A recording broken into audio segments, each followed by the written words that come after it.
Welcome to Osaka, the second largest city in Japan with a staggering population of around 19 million people.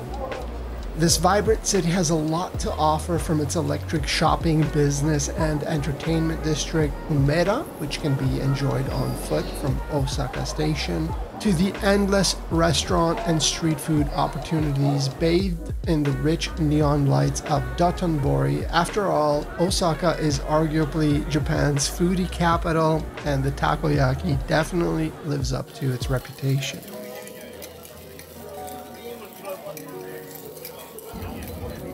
Osaka also serves as the perfect home base to explore the surrounding area, and that is precisely what we are going to do, starting with the most obvious but easily the highest value choice, Kyoto.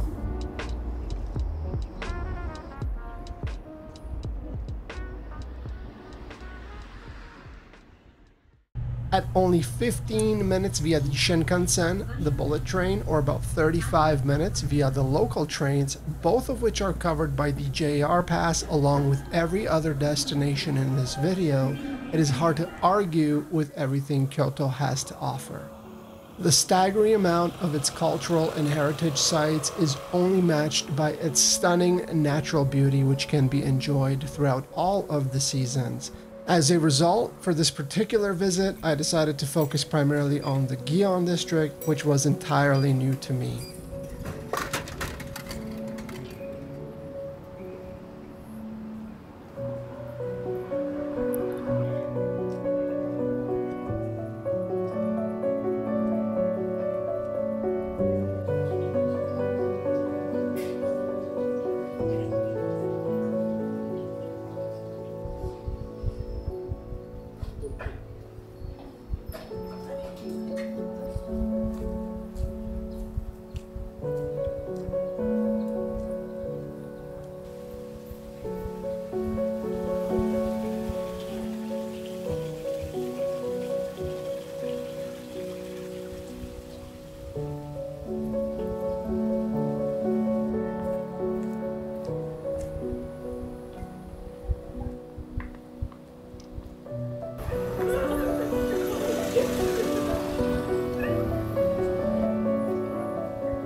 Gion is Kyoto's famous geisha district, and as you've just seen, one of its many calls to fame is the countless streets lined with the perfectly curated and maintained traditional wooden houses known as the Machiya merchant houses.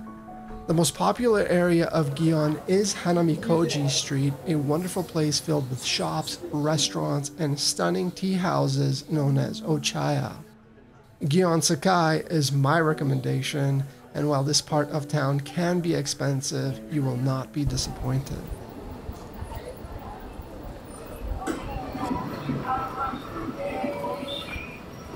I wish I had a bit more time to wander the Shirakawa area, which hosts that Shirakawa Canal that we have seen in a few of the clips.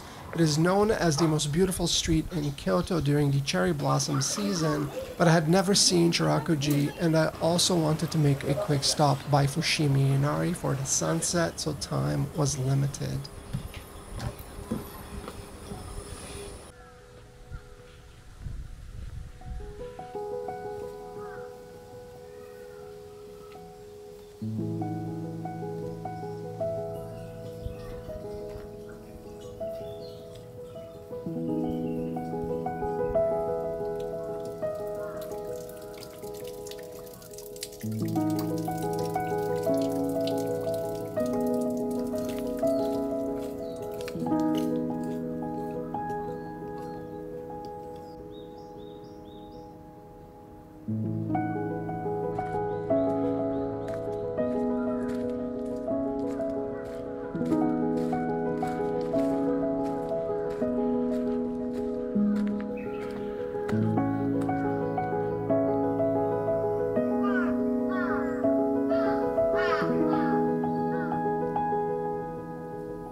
Fushimi Inari needs little introduction, the Shinto shrine dedicated to Inari, the god of rice.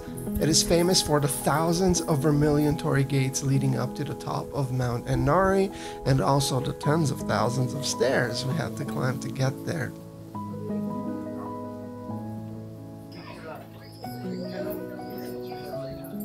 I was happy to see that Fushimi Inari had not changed in the 6 or so years since I have last visited. The streets, the merchants, everything remained according to my memory.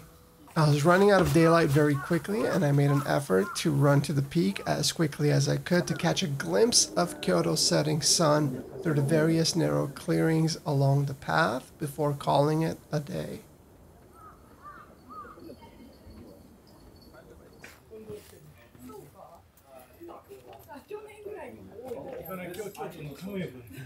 Our second destination is Lake Biwa and by proxy Hikone Castle. Lake Biwa is Japan's largest lake and one of the oldest known in the world. And given its size, there are many towns and cities from which you can experience the incredible scenery it has to offer. Hikone was my destination of choice as it holds one of Japan's national treasures, Hikone Castle. This beautiful castle has survived war, natural disasters, and outside of regular maintenance has retained its original pristine condition. And while everyone is familiar with Himeji Castle, there are actually 5 national treasures in Japan, and Hikone Castle happens to be one of them. Given that it's 1.5 hours from Shinosaka Station, it is definitely worth a visit. My recommendation is to buy the combined ticket, which offers access to both Hikone Castle as well as the museum, which happens to be to the right of the entrance. The museum itself has a variety of very unique and very pristine artifacts from the feudal period, which are incredible in my opinion and definitely worth the price of admission, which happens to be 1,200 yen or about 12 Canadian dollars. Again, this is the combined price, which will give you access to the garden, the castle, and the museum.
The town of Hikone is also very quiet, and while I love the crowds of Osaka and Tokyo, sometimes it's nice not to see anybody on the streets, and given that Lake Biwa is only 1 kilometer away from Hikone Castle, it makes for a very nice walk.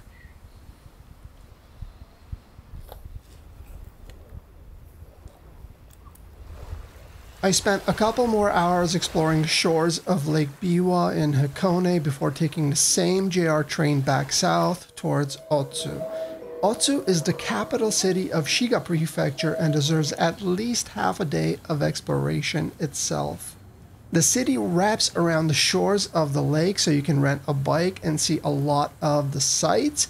It's also an incredibly relaxed atmosphere with lots of people fishing and enjoying the gorgeous view. However, I was primarily interested in seeing the sun setting over Lake Biwa from its amazing harbor, and it did not disappoint.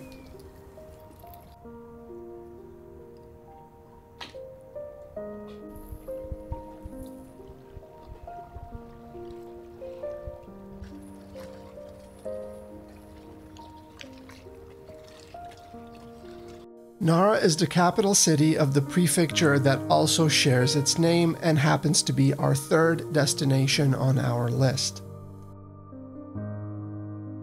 To get from Osaka to Nara takes just under an hour using the Yamatoji Rapid Train, which runs between JR Osaka Station and JR Nara Station.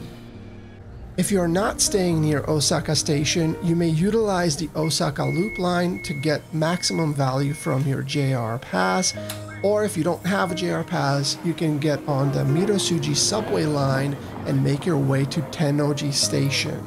Tennoji Station is another major hub station in Osaka, and from there you can jump on that Yamatoji Rapid Train. Again, it's a much shorter distance to Nara at just 30 minutes.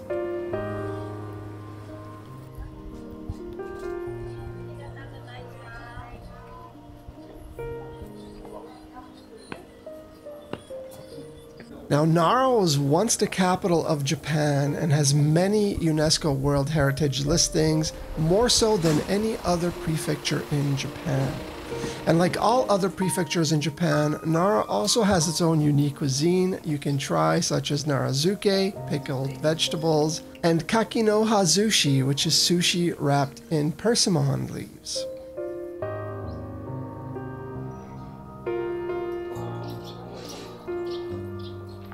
Now, speaking of temples, there are several renowned Buddhist temples and Shinto shrines such as Kofukuji, which is just across the street from Nara Park.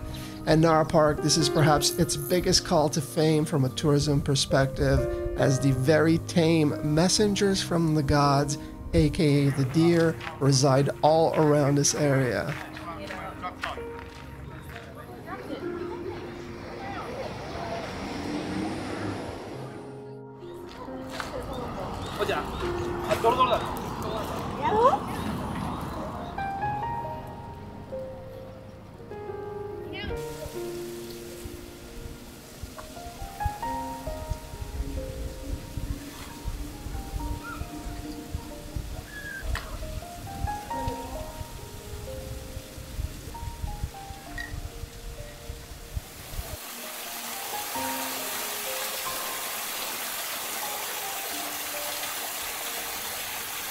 Mount Wakakusa, also known as Mount Mikasa, was my final stop. There's a small fee of about $1 to enter, and there are a few extra stairs to contend with, and while mount is a generous term given the hill is about 1,100 feet tall, it does give you an incredible view of the surrounding countryside and makes for an excellent place to relax before wrapping up your day.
Our bonus trip this time around pushes the boundaries of what constitutes a day trip.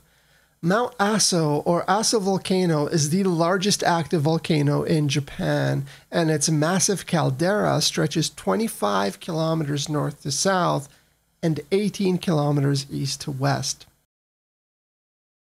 This trip requires a 6 a.m. start with the first Shinkansen leaving Shin Osaka Station directly to Kumamoto Station. If you're utilizing your JR Pass, this is going to mean the Hikari Shinkansen. This journey alone takes 3 hours one way, and at Kumamoto Station, you will change to the JR Hohi line, which takes another 1.5 hours to reach Aso Station. Now from Aso Station, you're going to board one of the buses that takes you to Mount Aso, the staging area, or the crater directly. This bus is not covered by the JR Pass and will cost a minimum of 650 yen one way, depending again on where you stop.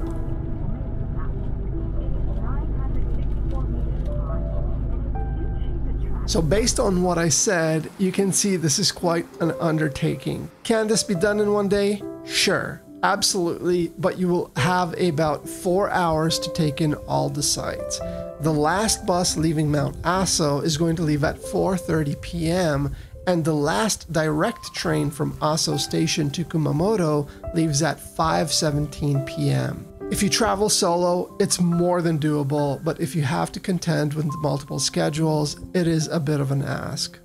My recommendation is stay at least one night in Aso. A lot of guides recommend Kumamoto, but that's wasted time in my opinion. If you're taking public transit, staying in Aso is going to give you a lot more flexibility in doing all of the hikes and exploring the area fully, especially with that extra day you will have by spending the night.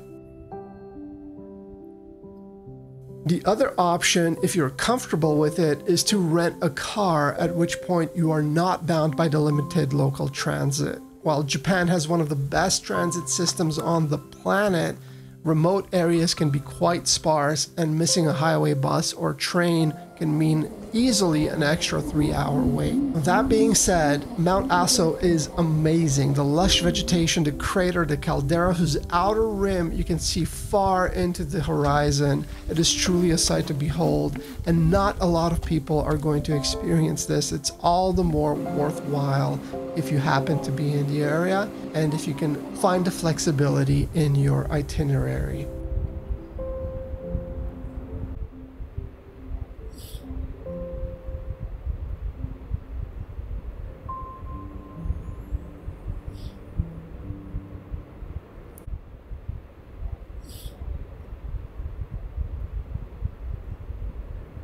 These are my favorite day trips from Osaka. If you have watched this far, I would like to first thank you for your time. If you have found value in this video, please consider subscribing and liking the video, and stay tuned for much more to come.